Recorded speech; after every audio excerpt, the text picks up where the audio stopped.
Hi, I'm James Hamilton from Stumpy Nubs Woodworking Journal, and today we'll cover some tips and techniques that will change the way you use your Worksharp.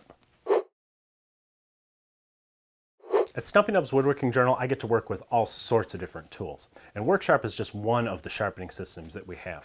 Recently, we've been making a series of videos with tips for using some of these systems. We did one for sandpaper, one for stones, diamonds, and power sharpeners like Tormek and the Worksharp. You'll find all these videos in the special sharpening section of our website. You can reach that directly at sharpeningskills.com. For those of you who would prefer the Worksharp, we'll cover some tips that will help you get the best results, help you overcome some of the issues that viewers have asked us about, and save you some time and money along the way. We're going to be focusing on chisels and plane irons, but many of these same principles can be applied to other tools as well. If there's a particular product or accessory that you see mentioned in this video, you'll find a link to that in the notes below. Also in those notes, you'll find quick links so that you can jump ahead in this video in case you want to answer a specific question. But I really think that you should watch the video through in its entirety because you're definitely going to pick up some useful points about sharpening in general and specifically about using the Worksharp. So let's get started. A lot of folks spend loads of time honing the bevels of their tools. Then they put them back in their planes and they cut like crap. Or their chisels crush wood fibers instead of cutting them cleanly. So what went wrong? You only sharpened half the tool. Doesn't matter if you get that bevel shining like a mirror if the back isn't flat and equally polished right up to the edge. You have to pay equal attention to both surfaces. The problem is, it takes a lot of work to flatten the back of a tool the first time you get it, especially if it's an older tool. Even if you're using a power sharpener, it takes a ton of work because you're removing a lot of material over a large surface. On the Worksharp, you do that on the top of the disc by laying the tool flat and letting the sandpaper do its work. You have to be careful when you lay the tool on the disc though. You don't want to scuff the cutting edge and cause yourself more work. So make contact with the edge of the disc and the center of the tool first, and then rock the tool down flat on top of the disc. And don't press down too hard as you work or the grit will dig into the blade and you can lose your grip. I suggest using a little rubber cleaning block, the one that came with your system. It'll help you grip that tool better and it'll keep your fingers away from the spinning disc. And it'll also protect you from heat buildup. A common problem occurs when people think they flattened the back of their tool, but they neglect to polish all the way to the very edge. If you look closely on the back and you see a dull strip along the very edge, you aren't done flattening. This can take forever, so fortunately there's a trick. I keep an inexpensive thin metal ruler on hand. This will create a very fine back bevel. In fact, it's so slight that it hardly counts as a bevel at all. But what it does do is concentrate the polishing action on the very edge where you need it most. So instead of taking an hour or two to flatten the entire back of a plane iron, it only takes a few seconds per grit to get that very edge. It's a huge time saver. Of course, as you use and resharpen your tool, the tool is going to get shorter. And eventually that little polished strip that you made on the back will be gone. So you'll need to keep an eye on it and repeat this process every few sharpenings. And while this works great with hand planes and most chisels, I don't do it on paring chisels. Those won't work properly if you put even a fine back bevel on it. So you're going to have to flatten the entire back of paring chisels. The Worksharp is a slow speed sharpener and it's air cooled, but you can still overheat the tool, especially when you're working with coarse sandpaper grits to remove a lot of material. Normally I hold my fingers back from the edge while I sharpen. When it gets too hot to touch the tool there, I pull the tool back and I let it cool. If you have the wide blade accessory kit, you can use that aluminum platform as a heat sink. Just lay the tool on the platform and the heat will quickly dissipate from the blade. It only takes a few seconds and then you can get back to work on the spinning disc. If you're using the cleaning block trick that I mentioned earlier to hold the tool on the disc, such as when you're working on the back, you're not going to feel the heat through that block. So in that case, stop every 10 or 15 seconds. Check your progress and let the tool cool just a little bit. Another way to keep the tools cool is to use that cleaning block every so often to clear the shavings out of the sandpaper. Clean paper means faster cutting and less friction to build up heat. Believe me, It's a lot harder to overheat on the Worksharp than it is on something like a bench grinder, but you still need to keep an eye on it. As you work, you may also notice the little metal shavings collecting on the machine itself or on the bench nearby. They're little balls of fluff that tend to hook onto anywhere they can, and they start to build up. Brush these away frequently, because if they get too big, they'll begin to smolder. And if a smoldering bit falls near something flammable, well, why take the risk? In fact, I recommend using your machine somewhere that's free of anything flammable, either on the bench or on the floor around the bench, and certainly nowhere near any solvents or anything like that. I get asked about bevel angles a lot. A good range for most chisels and hand planes is between 20 and 30 degrees. The closer your bevel angle is to 20, the finer the tool will cut, but the quicker it will dull. So you have to find the right balance between durability and performance for the work that you're doing. So here's my recommendations. For chisels that are going to be used for paring and taking very fine shavings without the use of a mallet, hone them to 20 degrees. For your standard bench chisels, the ones that you use the most, I recommend 25 degrees for softwood, 30 degrees for hardwood, or if you're going to be pounding on the chisel with a mallet. Hand planes, I generally keep around 30 degrees because I don't like sharpening them and I want that edge to last as long as possible. If I need a lower angle, like if I'm planing end grain or something, I'll use a special low angle plane for that. Some people like to grind a micro bevel on the edge that's a couple of degrees steeper than the primary bevel. The main reason for this is the same as that back bevel I showed you earlier. It lessens the amount of time that's required to hone the edge as compared to working the entire bevel. There are other theories about micro bevels, and we could spend all day debating them, but we're not gonna. If I'm using a chisel port on the Worksharp, I don't worry about micro bevels. It's fast and easy enough to just sharpen the whole bevel to the angle you require. I do put a micro bevel though on tools that I sharpen on top of the disc, especially if I'm using a very fine polishing compound. But that's more of a matter of necessity than speed and convenience, as you'll see in a couple of minutes. Sharpening is a two-stage process. When you have to reshape a bevel or repair a tool that's chipped, that's the grinding stage. That's when you use the coarse sandpaper grits. The next stage is honing, where you move into the finer grits. Let's discuss the grinding phase first. I use 80 grit sandpaper for grinding a new bevel, then I move to 120 and then to 220. You don't have to buy Worksharp sandpaper. I have used less expensive 6-inch sanding discs from other sources, but lately I've gone back to the Worksharp discs because they stick better on the spinning discs on top of the Worksharp. Even if the discs sit for months without being used, the adhesive stays strong. In fact, it can be a little too strong at times. It can be a pain to remove those discs. So what I do is I just use a heat gun. And then if there's any residue left, I clean that off with Goo Gone or some other adhesive removing solvent. Another reason why I like the Worksharp discs is because they're made from ceramic oxide. At least most of them are. And that lasts a lot longer than other sandpaper. Ceramic oxide is typically found on heavy-duty sanding belts. It's actually hard to find it on sanding discs outside of the ones that are sold by Worksharp. Most sanding discs that you find are aluminum oxide, and that's not as durable.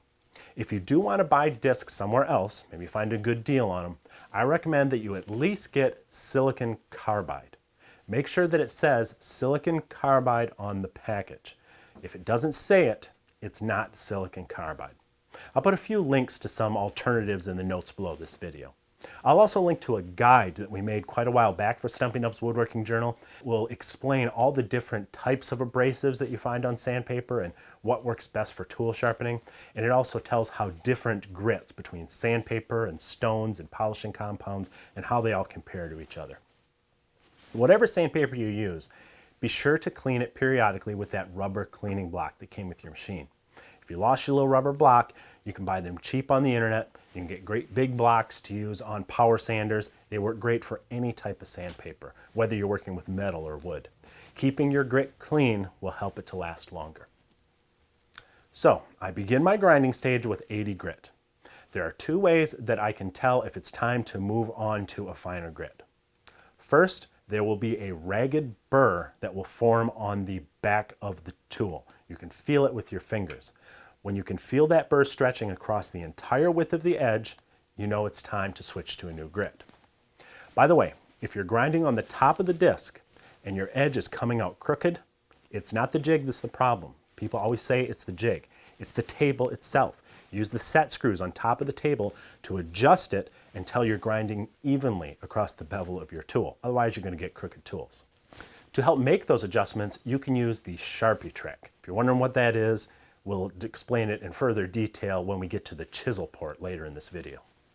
When you're using a system with a spinning disc like this, it's a good idea to keep your tool pointing as close to the center of the disc as possible. That's because the outside of the disc is spinning faster than the inside. So if you turn your blade sideways on the disc, it can result in more material being removed from the side that's on the outside of the disc than is being removed from the side on the inside, especially if you're using the more aggressive grits like in this grinding stage. So I'll keep the tool pointed right at the center when I'm using the 80 grit paper. Then when I switch to the next grit, which is 120, I skew the tool just a little bit to the side. This will change the scratch pattern on the bevel just a little bit, and that'll help me to see when all the 80 grit scratches are gone. Then I go back to the center and use 220 grit, and the scratch pattern is once again changed, and I can see when all of those scratch patterns are gone. Once I get through these 3 grits, my bevel will be reestablished. I don't use coarse grits like these on the back of a tool unless it's the first time I'm flattening a really old chisel or hand planer and I got it at a yard sale and I need to remove a lot of material. Most of my flattening that I do as routine sharpening, I do on the honing grits. The honing stage begins after your bevel is formed. In your day-to-day sharpening, you begin at this stage. You don't need to go back to the coarse papers that we used in the grinding stage if all you're doing is touching up an edge. I just begin with some 400 grit paper, and then I move away from paper and into polishing compounds. I buy a 4-stick set online for a few bucks. I'll link to it below this video. They last for years and years and years. It is so much cheaper than honing films. A long time ago, we made a video about how to build your own wide blade platform and stand, and how to use 1/2-inch MDF discs so that you can use these honing compounds. We even made a downloadable guide about it. I'll link to that in the notes. Or you can buy the stropping discs that Worksharp makes. These are glass plates with leather surfaces. They're a little pricey, but they're actually pretty nice. I'm going to go through the honing process in this video using those leather discs. If you want to go the MDF route, many of these same tips that we're going to talk about still apply, and more specific tips are given in that guide that you can download in the notes below. I begin the honing stage on the back of the tool. There's a reason I start on the back. You'll see it here shortly. I'm going to use that ruler trick that I talked about before, and I'm going to start with 400 grit paper. After I use the 400 grit paper, I switch over to one of those stropping discs, and I'm using polishing compounds. The first one is black emery. That's an equivalent to about 800 grit sandpaper or honing film. Since the leather discs stick up higher than the sandpaper did, you'll need a thicker ruler when you use them. Or a strip of wood will work just as well. Just something that lays just a little bit above the surface of the stropping disc. I just apply light pressure when I'm polishing the back. If I use too much pressure, the tool can sink into the soft leather, which would curl over the cutting edge just a little bit and actually dull the tool. So keep the pressure light. It only takes about 15 seconds with the black compound, and then I can move on to another disc with white compound on it. White polishing compound is equivalent to about 2,000 grit. After that, I move to brown Tripoli compound. That's close to about 4,000 grit. And then I finally finish up with a red rouge, which is about 8,000 grit. You can, instead of red, use the green or gold compounds that you see around. They're equivalent to about 10,000 grit. Actually, lately I started using the Tormek brand honing paste instead of the red rouge. It is white, but it's not the same as the white sticks. This stuff is really super fine. I think it's over 10,000 grit. By the way, Do yourself a favor and use a Sharpie to mark the edges of your discs so you know what grits are on each one, especially with the polishing compounds, because once you start getting some metal shavings in them, they all turn kind of black. It'll be hard to keep track, and you don't want to accidentally put the wrong compound on top of a different grit. Now you may remember that I said when I start the honing stage, which of course is the stage you're going to be doing most often, I always start with the back of the tool, unless I don't need to flatten the back. If I'm going to need to flatten the back, I do that first before the bevel. And the reason is, there's a chance that you can push down a little too hard, and like I said, the soft leather will dull the cutting edge a little bit. So I do the back first where that's a risk, and then I can correct any of that minor dulling when I hone the bevel, because I go right back to 400 grit paper. That paper will crisp that edge back up before I move into the leather discs again for the bevel side. When I install the first leather disc, I have that height problem to deal with again, but this time it's not with the ruler, it's with the honing guide. So I set my jig for a steeper angle. For example, if I'm doing a hand plane iron, I set it to 25 degrees for the 400 grit sandpaper. Then I change it to 30 degrees when I move into the leather strops. If I didn't do that, the added thickness of that leather strop as compared to the sandpaper would cause the bevel to only contact at its heel. I'm solving that problem by, in effect, creating a fine micro bevel. It's not really 5 degrees, it comes out to something less than that, but it keeps the wheel in contact with the cutting edge in much the same way as the ruler trick did when we were polishing the back. After I spend about 15 seconds on each of the 4 compounds, I'm razor sharp and I'm ready to work. If my tool starts to get dull again, I may go back and do 2 or 3 of the finest compounds. I don't go all the way back to the sandpaper. That'll take less than a minute combined between the 3 compounds to touch up that edge. In fact, you shouldn't have to go back to that 400 grit paper unless you let your tool get really dull, or at least not until the fine polished edge on the back that you did with that ruler trick. Once that's worn away, then you're going to have to go back to your sandpaper. In that case, go back to the beginning with the ruler trick, repolish the back, and then start with the 400 grit paper to crisp up the bevel before returning to the compounds. I bought my Worksharp years ago, and the reason I got the 3000 model instead of the 2000 model was the chisel port. I love the idea of walking up to the machine, sticking my chisel into the slot, and pulling it out razor sharp. But some people have difficulty getting the results they expect out of the chisel port. The most common problem I hear about is that their chisels aren't being sharpened evenly. The most obvious solution to that problem is to adjust the port by loosening the set screws under the disc. Then you use a little lever on the side to make your adjustment. The best way to do this is to take a chisel that you know is square and color the bevel with a black Sharpie. Put a fine abrasive on the disc because you don't want to remove a lot of steel during this test. Turn on the machine and lightly press the chisel against the bottom of the disc in the port. Then withdraw the tool. If the ink isn't worn away evenly across the width of the edge, make a small adjustment with that lever and repeat the test until the wear is even across the bevel.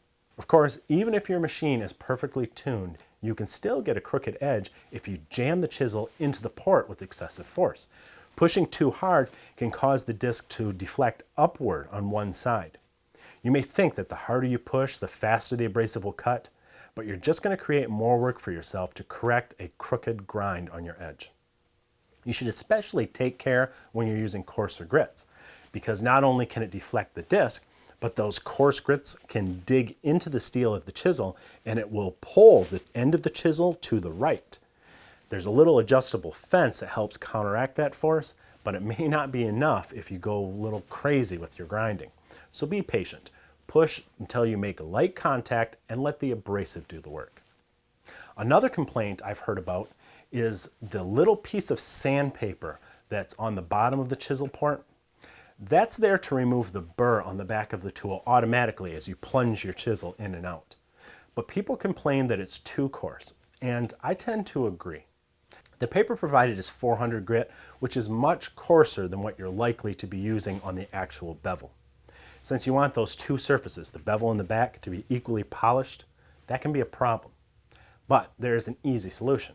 Just take a sheet of wet dry sandpaper Or you can cut a square from one of the honing discs that Worksharp sells, which already has adhesive on the back. Remember, this is only for removing the burr that forms on the edge as you sharpen it. The sandpaper on the chisel port isn't really suited for flattening the back of a tool the first time that you have to flatten it. You'll want to do that on the top disc. That's it for our Worksharp 3000 tips.